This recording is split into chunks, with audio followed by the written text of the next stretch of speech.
Welcome back. You're listening to Appy Pie's podcast, Grow With No Code. I'm your host, Dami, and today we're revisiting the world of retail. If you're new here, we discuss e-commerce trends, digital news, cryptocurrency, marketing, and more. Tune in to find out how you can maximize every sales opportunity and provide the best possible support and service for your customers. Now, onto all things retail. So we know that brick and mortar stores have suffered from being shuttered during the pandemic, but years on, the situation has changed. With complicated factors like inflation and supply chain delays coming into play, retail faces new challenges. In our first episode, we discussed the death of traditional retail. We concluded that retail didn't actually die, but in fact transformed. In the wake of the pandemic, shoppers moved online to spend their money. With the high street reopened, are we seeing the return of retail? With the innovation of click and collect only stores and the focus on improving logistics in the wake of the current challenges, it's a good time to analyze its current status. So first, some highlights. The National Retail Federation expects retail sales to grow from 6 to 8% this year, far outpacing the 10-year pre-pandemic growth of 3.7%. Retail sales in February rose just 0.3% on a seasonally adjusted basis, and non-store spending, which is largely made up of e-commerce sales, fell by 3.2%, per the US Commerce Department's monthly report. US customers spent $1.7 trillion online over the course of 2 years of the pandemic, from March through to February 2022. Rising prices caused consumers to spend $32 billion more for the same amount of goods over that period. Commerce Next, a marketing and e-commerce collective where industry giants, thought leaders, and marketers in the retail and direct-to-consumer brands industry meet to share strategies and insights about the latest trends in the space, recently conducted a survey of 118 digital marketing e-commerce executives in partnership with ComX. The survey found that developing more meaningful customer relationships through loyalty programs is a top priority for brands. 52% of respondents are planning to launch or expand their current loyalty programs in 2022. Leaning into customers with loyalty was more important than investing in technology such as crypto payments and AR and VR, the study found. According to Scott Silverman, the co-founder of Commerce Next, paid social will remain the top acquisition channel in 2022, but its high costs have retailers looking for models that will generate higher return on interest. Brands are looking to endear their customers to them and are prioritizing loyalty, experience, and personalization, and we'll see retailers focusing their money and marketing efforts on either launching or expanding their loyalty programs to build better and more enduring brands.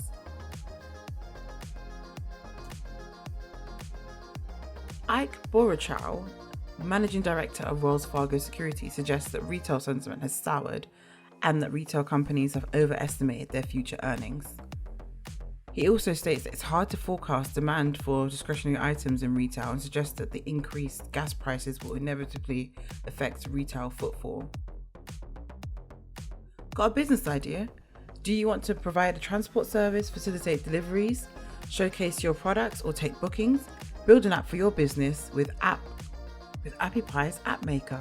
With our innovative user interface and our easy-to-use drag-and-drop tool, you can design and launch your app in minutes.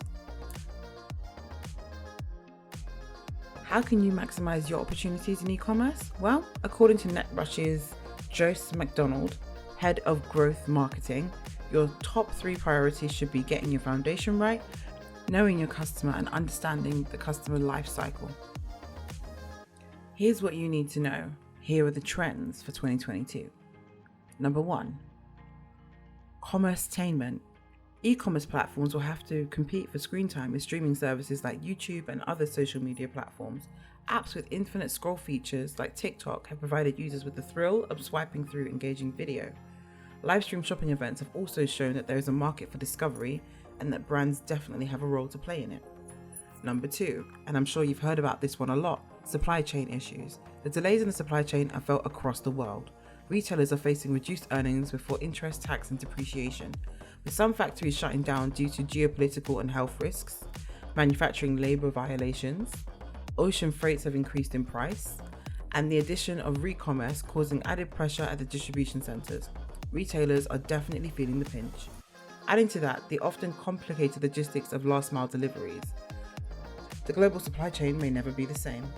Companies are having to rethink their shipping strategies, where they manufacture their products. Can they move the labour and manufacturing back inshore? While it sounds like a simple enough solution, it's a complicated problem.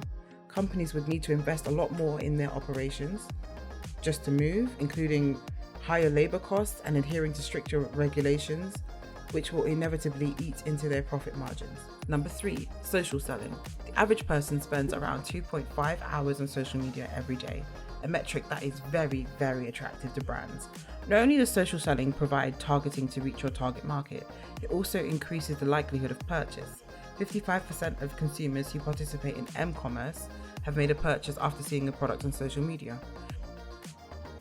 User-generated content will bring a dose of reality to advertising and awareness. Magazine quality sheen will be replaced with homemade and on the street. Number 4, buy now, pay later versus credit cards. Instead of increasing their credit card debt and interest fees, customers are turning to buy now, pay later services. Never known for patience, this trend is particularly true of millennials and Gen Z buyers looking to keep up with their peers. Holiday shopping has proved this point, with 8% of orders processed using buy now, pay later. But as these services have started to report to credit agencies, it remains to be seen if this trend will continue and what effect this might have. And finally, number 5, omni-channel targeting, making the most of every possible customer interaction to make a difference and help increase conversions. Retailers now favor using omni-channel marketing approaches to target their customers, according to McKinsey. 60 to 70% of consumers are now shopping in an omni-channel way. The importance of mixing physical and digital matters so much that the National Retail Federation suggests adding phygital retail to the English language. Founder of Trent & Company, a marketing communications agency, Nancy Trent shares the meaning and the importance of phygital. Depending on your disposition, phygital retail can sound like a disorder or a wellness cure. In reality, it's the best of both physical and digital shopping experiences rolled into one. When done, or at least started properly, the two fuel each other and enhance the retail experience and increase sales. The Omnichannel Retail Index, launched in 2015, consists of categories like the online experience, marketing, in-store experiences, and fulfillment. Through detailed and extensive mystery shopping by Fit for Commerce consultants, the index examines how 100 retailers, 20 of which are online only, perform against 250 or more criteria across the web, mobile, and in-store. This year, new features and functions have reached a 95% adoption rate among retailers and brands in the index this year. The new best practices are using auto-suggest to anticipate customers' needs when typing in the search box, offering filtered searching and the ability to select multiple attributes, showcasing multiple product images on the product detail page, and if there are any multiple colors, showing the color swatches as well. Additional merchandising on the product detail page, such as may we suggest, you may also like, and customers also viewed. The ability to save products in the cart for the next visit, and lastly, maintaining customers' addresses on their own online account. Finally, to wrap up, here are some more e-commerce highlights. According to payments.com, Amazon's share of the US e-commerce sales hit an all-time high of 56.7% in 2021.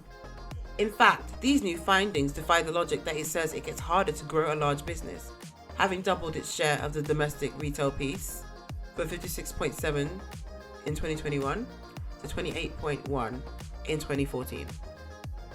Inditex continues to digitally transform and expects 30% of its revenue to come from online sales in 2024, continuing a transition to a more e-commerce heavy business that started during the COVID-19 pandemic in 2020. eBay ventures further into re-commerce with their continued efforts into promoting refurbished goods and their favorable customer support and money-back guarantees. eBay CEO Jamie Iannone says Gen Zs are really key for pushing the growth in e-commerce. Their engagement with marketing campaigns on social media and their love for creating their own content about products they see and hear about have added to the reach of active campaigns. Speaking to Bloomberg Tech's Emily Chang, Mr. Iannone also talks about eBay's recent foray into the luxury goods market, spanning from trainers and handbags to luxury watches and more. With dedicated authenticators, eBay hopes to become a hub for luxury re-commerce. Thanks for listening to Grow with No Code. Did any of the trends surprise you? Tune in next time to hear more about the world of e-commerce